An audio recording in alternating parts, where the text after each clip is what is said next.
Hey, FCBC Church family, Pastor Tom here again on our walk through the week with Jesus as he's preparing to go to the cross on Friday and Resurrection Sunday. And so in this, as some people call it, Holy Week or Passion Week or whatever you want to call this week, it's just preparing our hearts and minds to get ready for Friday and Sunday. So we've gone through Palm Sunday. On Sunday, we talked about Jesus' triumphal entry into Jerusalem. And then on Monday, we talked about Jesus cleansing the temple once again from the money changers and calling his father's house, God's house, a house of prayer. And they made it into a robber's den. And that was a good account on looking at that on Monday. And then on Tuesday, we looked at Teaching Tuesday as Jesus is in the temple. He's got an opportunity to teach once again. This is the last time that he teaches within the temple. And then after he's done in the temple, he actually teaches his disciples as well on future things, what's going to happen.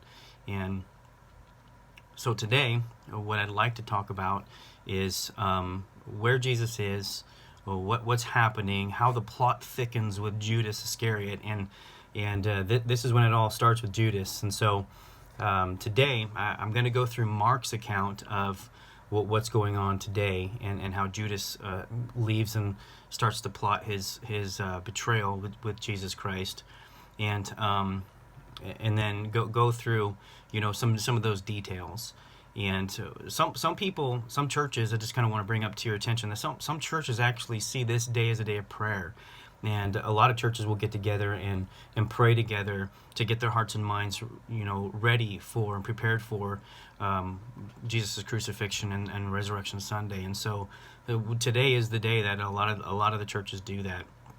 And I just talked to Pastor Mark, and he's actually going to be doing a vlog on prayer next week. And so I'm looking forward to that.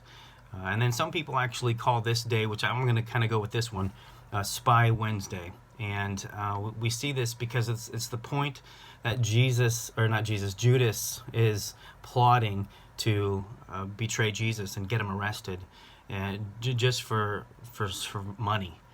And we're going to go through that today as well. So today I'm going to read Mark 14 verses 3 through 11.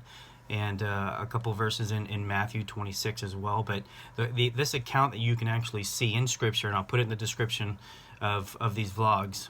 You can see this today, Matthew chapter 26, verses 6 through 16, Mark 14, verse 3 through 11, and then Luke 22, verses 3 through 6. And so today, like I said, I'm going to read Mark's account of this and then look at a little bit of Matthew's. So here we go. Mark chapter 14, verse 3. While he, Jesus, was in Bethany at the home of Simon the leper and reclining at the table, there came a woman with an alabaster vial of very costly perfume of pure nard, and she broke the vial and poured it over his head. But some were indignantly remarking to one another, "Why has this perfume been wasted? For this perfume might have been sold for over 300 denarii and the money given to the poor." And they were scolding her. But Jesus said, "Let her alone. Why do you bother her? She has done a good deed to me. For you always have the poor with you, and whenever you wish, you can do good to them, but you do not always have me. She has done what she could. She has anointed my body beforehand for the burial. Truly I say to you, wherever the gospel is preached in the whole world, what this woman has done will also be spoken of in memory of her." Verse 10. Then Judas Iscariot, who was one of the 12, went off to the chief priests in order to betray him to them. They were glad when they heard this and promised to give him money. And he began seeking how to betray him at an opportune time. And so we see a couple things going on here. We see Mary, who is actually Lazarus' sister, come in with an alabaster vial, which an alabaster vial is is really made up of fine-grained, sometimes translucent form of gypsum. Normally, it's carved into like an ornament or a jar or vases, or in this case a vial. And many times that we see perfume in this kind of a way, it comes in form of this alabaster jar or alabaster vial, and it's very expensive. Normally they have very costly things within this vial, and in this case it's a very costly perfume made up of pure nard.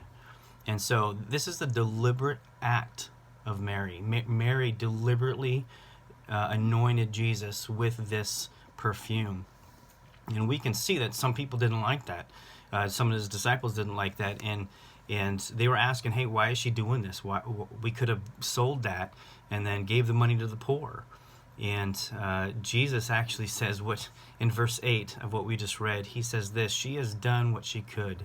She has anointed my body beforehand for the burial.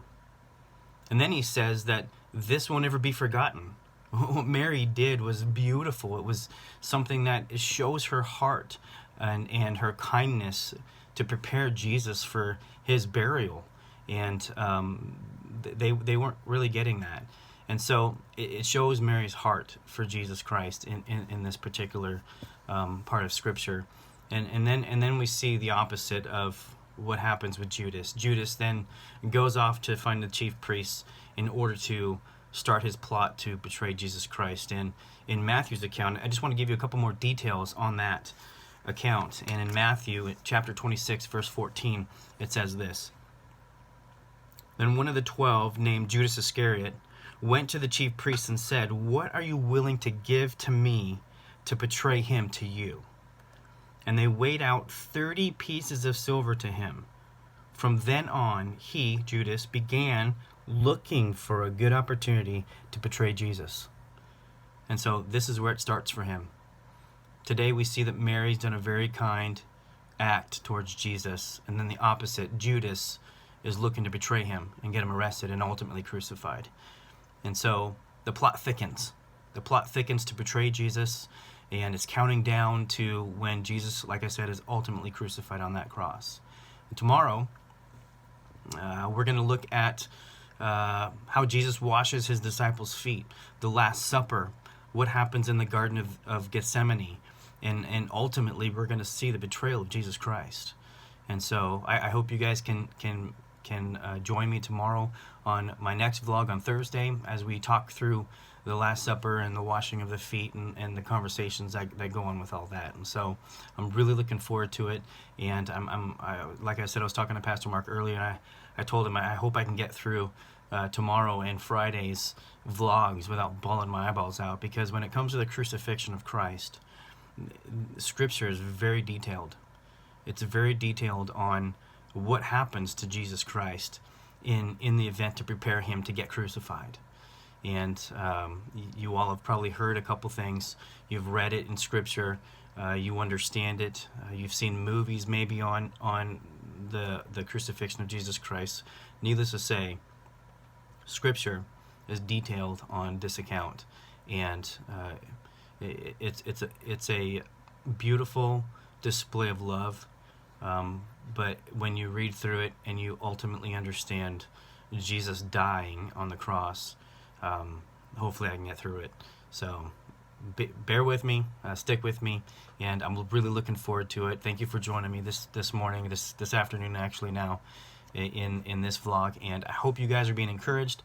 Hope you guys are having a great week so far, and hope you're outside or being able to get outside to enjoy this beautiful weather that we're having, even though we're still confined to our homes for now. And I hope you guys are having a great week, like I said. Love you guys. Have a great rest of your week, and we'll be talking to you tomorrow.